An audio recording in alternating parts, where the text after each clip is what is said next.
আল্লাহর রহমতের বৃষ্টি, প্রচন্ড গরম শেষে আলহামদুলিল্লাহ পেয়ে গেলাম। আসসালামু আলাইকুম। চলে আসলাম আরো একটি ব্লগ নিয়ে। দুপুরের পর থেকে আবহাওয়াটা একটু অন্যরকম ছিল, হঠাৎ করে অন্ধকার নেমে চলে আসলো। আকাশের অবস্থা একটু একটু করে খারাপ হতে চললো। তারপর হঠাৎ করে দমকা হাওয়া সহ প্রচন্ড বৃষ্টি শুরু হলো। আর বৃষ্টিটা হওয়ার সাথে সাথে মনে হলো মনটা, দিলটা সবই ঠান্ডা হয়ে গেল। কারণ এত পরিমাণ গরম পড়েছিল, বৃষ্টিটা পেয়ে প্রতিটা মানুষ মনে হয় কি তৃষ্ণার্ত অবস্থায় যেরকম পানি মানুষ পান করে, ঠিক তেমনি ওরকম একটা শান্তি অনুভব করেছে সবাই।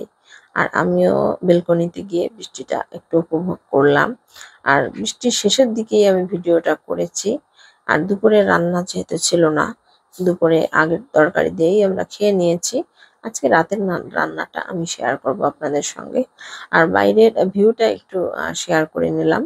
আর বৃষ্টির সময় তো বেলকনিতে দাঁড়াতে খুব ভালো লাগে। আর বেলকনিতে দাঁড়ানো যাচ্ছিল না, এত পরিমাণ বৃষ্টি, ভিজে যাচ্ছিলাম। আর বাইরের আকাশটাও একটু ভিডিও ধারণ করে নিলাম। দুপুরের দিকে কিছু তরকারি কাটাকুটা করে রেখে দিয়েছিলাম রাতের রান্না করার জন্য। তো এই কাজ ওই কাজ করতে করতে সময়টা একটু পার হয়ে গেল, একটু দেরি হয়ে গেল। তো শেষ পর্যন্ত রান্নাটা দুপুরে আর করা হয়নি, রান্নাটা রাতের দিকে করা হয়েছিল। আমি তরকারিগুলো ছিলে নিয়েছি, খোসা ছাড়িয়ে নিয়েছি। আর এই তরকারিটার নাম অনেকে শসিন্দা বলে, অনেকে চিচিঙ্গা, ঝিঙ্গা। এক এক দেশের এক এক জেলার এক এক রকমের নাম। আমার জেলাতে এই তরকারিটাকে কুশি বলে। আর বর্ষাকালে এই তরকারি চিংড়ি মাছ আর যে কোনো ধরনের ভাজি করলে দারুণ মজার হয় খেতে। আমি আজকে ডিম দিয়ে ভাজি করব। আর এই কুশি তরকারি ডিম দিয়ে ভাজি করলে দারুণ মজার হয়। আর খোসাগুলো ছাড়িয়ে নিয়েছি, খোসাগুলো আমি আলাদা পলিথিনে করে ছাদে রেখে আসবো। ছাদের যে গাছগুলো রয়েছে, এই গাছগুলোর গোড়াতে এই কাঁচা সবজির খোসা, অন্যান্য যে কোনো জিনিস পলিথিনে করে পচানোর পরে তারপর আমরা গাছের গোড়ায় দিয়ে থাকি। তো আমি রাতে ওই রান্না করব, রাতে চলে আসছি রান্না করতে।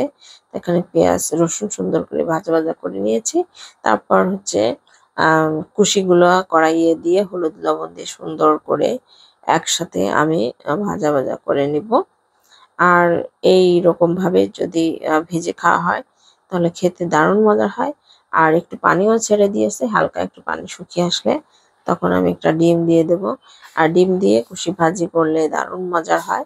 আর অন্যদিকে আমি কই মাছ কেটে নিয়েছি, কই মাছ দিয়ে আলু দিয়ে রান্না করব।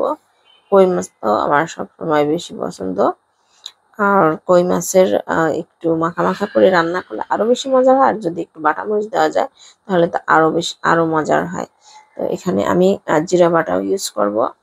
আর সাথে মাছগুলো দিয়ে দেবো। আর মাছগুলো একটু সুন্দর করে কষিয়ে নেব। আর কই মাছ যত কষাবো ততই মজার হবে।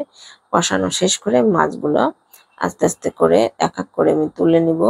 তারপর আলু কষিয়ে আমি রান্না করব কই মাছটা।